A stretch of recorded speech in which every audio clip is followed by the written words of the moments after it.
love, hard desires, and influence in Suleiman's harem. In the heart of the Ottoman Empire, where whispers shaped destinies and every glance carried power, one woman's love changed the course of history. Hürrem Sultan's story is not just about romance, it is about courage, dreams, and the strength to rise above the shadows of the harem. Step inside a world of passion and intrigue, where love could make a concubine the most powerful woman in the empire. Within the palaces of the Ottoman sultans, the harem represented a complex world that intertwined politics, beauty, and personal desires. The concubines were not merely women for pleasure, they were also political tools. Gaining the sultan's love often meant obtaining power and influence. A prominent example is Sultan Suleiman the Magnificent, whose concubines engaged in fierce competition. Yet, one particular concubine managed to win his heart and became one of the most powerful women in the empire, Roxolana, also known as Hürrem Sultan. Ottoman beauty standards favored fair skin, large eyes, and long, soft hair. For example, Sultan Murad III was captivated by Persian beauty, with a concubine named Safiye Sultan being considered one of the most beautiful and influential women of his reign. However, beauty alone was not enough. A concubine had to possess the ability to keep the sultan enchanted even after the first encounter. From the moment a concubine entered the harem, she would learn the arts of elegance and the ability to display her femininity with sophistication. Myrima Sultan, the daughter of Sultan Suleiman, embodied the ideal concubine due to her grace and high culture, which allowed her to captivate her father's heart and become one of his closest confidants. The concubines were taught that external beauty was just the beginning of the journey, but it was the gentle and alluring behavior that would keep the sultan's attention over time. Sexual relationships are considered one of the most important keys to winning the love of the sultan. Successful concubines knew how to make the sultan feel unique and cherished.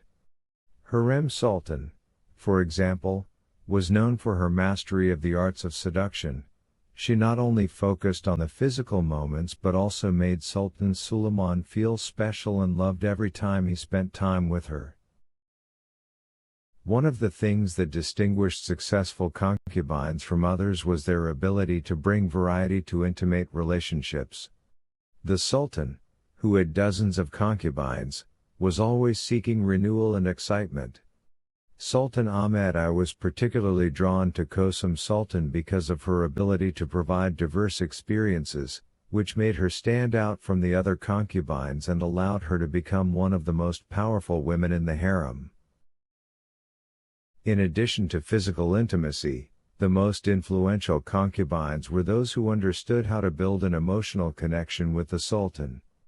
Nurbanu Sultan, the wife of Sultan Selim II, not only satisfied the sultan physically but also served as his close advisor, sharing in his problems and supporting him in his political decisions.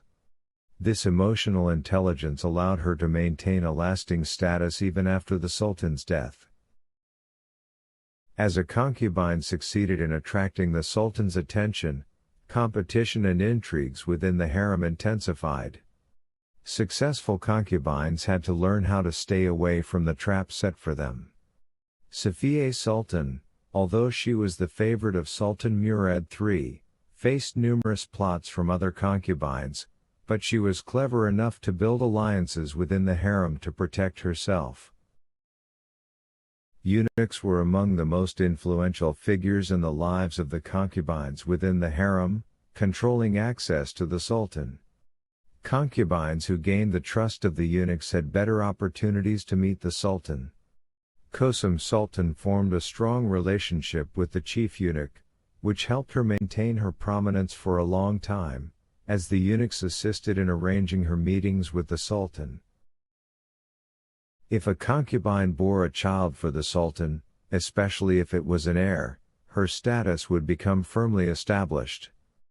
Hürrem Sultan, after giving birth to sons for Sultan Suleiman, gained significant influence in the harem and even in politics. Motherhood was not only a means of securing personal future but also a way to exert control over the Sultan and guide his decisions. In the end, beauty and physical attractiveness alone were not enough to win the love of the Ottoman sultans. The women who could blend beauty, emotional intelligence, and political alliances were the most successful in capturing the Sultan's heart. Historical examples such as Hürrem Sultan and Hürrem Sultan show that the concubines who were able to use their sexual skills alongside politics and cunning were the ones who earned an enduring place in Ottoman history.